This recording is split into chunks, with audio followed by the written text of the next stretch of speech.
Little bonus round. We turn off the recorders, and then Dad and Danny proceed to start having an amazing conversation about Leo Gaje, including how you lost track of time once when you were training. How did that go, Dan?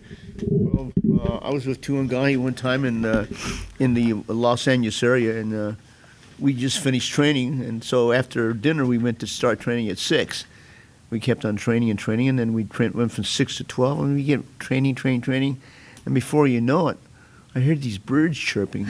Then I realized that we had trained all the way to 6:30 a.m. of the next day, and then we just said, okay, let's go to breakfast. So we went to breakfast. But Tuhon is always like that. I liked it because in those days he spent a lot of time and devoted to us. When I'm with him, time flies back so fast. So you never really get bored. You might get tired, but you never get bored because he's such a, for me, motivational instructor, and that's what I liked about training with him. And you were mentioning him and someone else are... Oh, Eddie Joffrey. One time in the UN, they were getting these people to be judges. So I asked Tuhon, I said, who's going to be the judges? He says, well, we got these guys. They were delegates. There's the Indonesian consulate.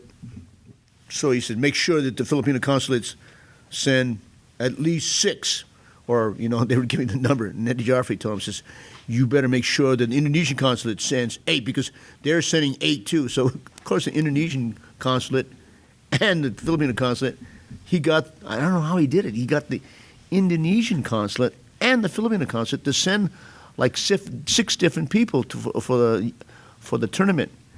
And then I said, who's going to judge?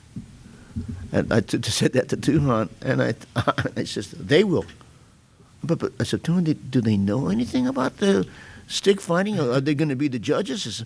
But Tuhon goes, they will not admit it, so they have to show because they represent our country. So they will do it. And so he got I don't know how he did it. He got these people to referee, and I'm not referee, but judge. I thought that was pretty good. I'd never been to the Filipino consulate in Los Angeles.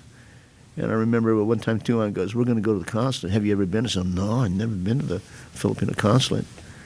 And so when we got there, the lady asked us, do you guys have an appointment? And of course, I knew we didn't have it. And I go, oh, my gosh. And I remember Tuhon turning to me because they will see us because we represent our Ness America. They have to see us. That's the first time I got to see the consulate, and then I wouldn't have been able to do it if I didn't have Tuhon Gaje bringing me to the consulate. The Philippines. That was a big thing for me. For another person, that would have been boring, but for me, I thought that was a big thing. All right, thanks so much, Danny. Thank you.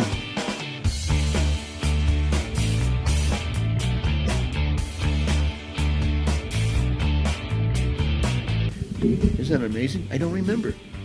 I really don't remember. My memory's not too good, but I remember the chandeliers. And I said, "Oh my gosh! If we break one of those things, I don't think we can pay for."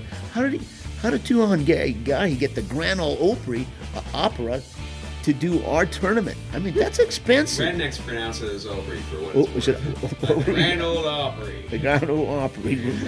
And he got us in there. I mean, it's amazing. But he has the powers and to know and promote the art, which is something.